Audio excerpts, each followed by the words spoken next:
And hey, speaking of a double combo, how about Ka'iu Adamis as well as Dr. Kealohi Rapun, who are actually joining us today to kick off not just our show, but what is going to be a brand new segment here on High Now Daily as we celebrate ʻōlelo Hawaiʻi. Welcome into the show, gang. Yeah, happy to have you. Okay, this is going to be very exciting, not only for us too, because we are 100% diving into ʻōlelo Hawaiʻi here on High Now Daily, but you folks are creating a brand new segment that's going to be fantastic for our viewers. Kick us off with why we are doing this, why it got started, and why it's so important for our community. Yeah, well, I think first and foremost, I think we want to just thank HNN and the Mary Monarch. That's actually how the two of us got connected here with HNN and working with HNN. And then we got this call to try and make something so that there's a little bit more ʻōlelo Hawaiʻi out there. And so we're just really excited to be here and get this going for the community. To help normalize ʻōlelo Hawaiʻi in mainstream media. I think, you know, the Mary Monarch broadcast we've seen the past couple years, we've had a live stream in ʻōlelo Hawaiʻi Piha, so people could watch the Mary Monarch broadcast in ʻōlelo Hawaiʻi, and we're lucky enough to have the kuleana of being the host there. And through that relationship with HNN, we have this opportunity now to have a little bit of a wider reach and to try and see what we can do with mainstream media in ʻōlelo Hawaiʻi. Also, I do want to echo as well, you two, as we look at images of you right there, but you do a fantastic job during Mary Monarch, especially to just give viewers that opportunity to hear the language, see the mele, see the hula. It is fantastic. But in addition to that, I feel like one of the things now that we're in our adult life struggle with is, like, for those of us who maybe didn't grow up in the Punana Leo curriculum, like, what is that first step into integrating back into ʻōlelo Hawaiʻi? Because when you go to these schools, you're seeing young keiki speaking it. I don't know how you feel sometimes, but I'm thinking, oh man, I'm way behind. So oftentimes I think the struggle for once you get into the latter stages is how do you approach it? Like what is step one? How do we do it? Well, we didn't we didn't grow up speaking Hawaiian either. We learned it in school. I started in high school. She started in college, and really the first step is making a step. Like, just make that decision, whatever kind of program you can find. And if there is no program, grab a children's book, listen to us. Like, you know, there's so much out there that's accessible. Maybe, and I think a lot of people don't know it's accessible. That's the hard part. The other thing too is that we're adults, and so we think we speak language, and so we don't give ourselves grace to speak, to learn something from nothing. Brand new takes a lot of effort, and I think what people need to realize is your ears are your first sort of learning space. And so listen to Hawaiian music, listen to Mana Leo, listen to all of the ʻōlelo Hawaiʻi you can, and train your ear to hear ʻōlelo Hawaiʻi, because your mouth will then mimic what your ear is able to hear. Yeah, absolutely. And just like what Kainoa was mentioning, he's like, oh, I'm a little bit shamed because I'm so behind. But I've actually gotten over that feeling of being shamed, because plenty people don't.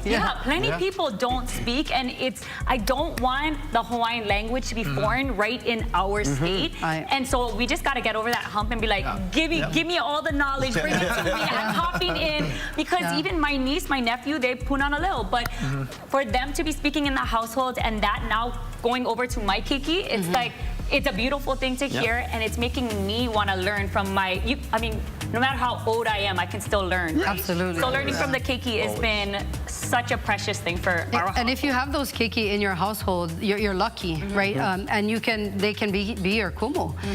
But also, too, the idea of the Kaiapuni program, or the educational system sort of creating these spaces to ʻōlelo Hawaiʻi, was always to return the ʻōlelo into the home and to get that language back into the hale.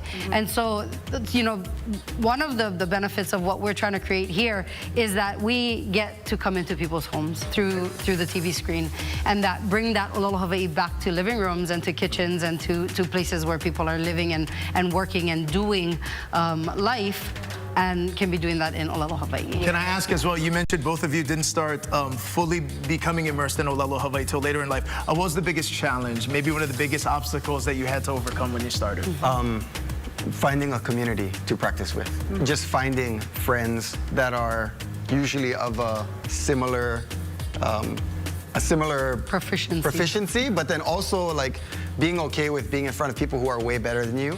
And, you know, the hardest thing about learning language, any language, is being okay with the fact that you're going to make mistakes, and you just got to get over those. You know, it's not easy. It's not easy. When you choose a career and you're practicing, there are contexts in which you immerse yourself and practice the skills that will make you successful in those spaces. And because ʻōlelo Hawaiʻi, because there aren't very many really ʻōlelo Hawaiʻi intense communities anymore, the skill takes longer to learn. Yeah. Now, I wanted to talk to you about the content. Of course, in ʻōlelo Hawaiʻi, these entire segments will be produced, and I wanted to ask, like, what kinds of things that we're going to be talking about, different topics, who we're going to talk to. What are you guys thinking? Everybody and anybody can speak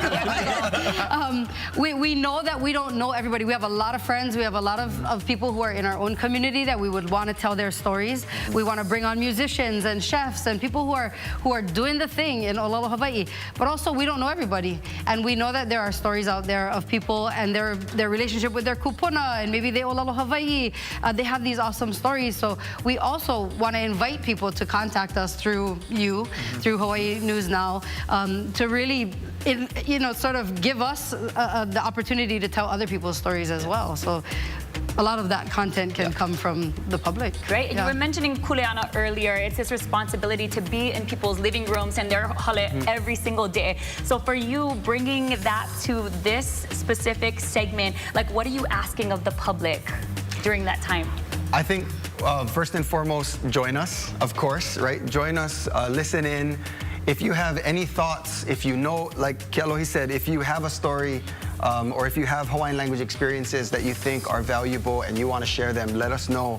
And also, if you have any ideas about what we can do, what you want to see more of, what you want to hear more of, and how we can make these segments better, we really want that, because we want this to be this is for the community. This isn't for us to come and just be on TV. So there's two, you know, permission too is also important.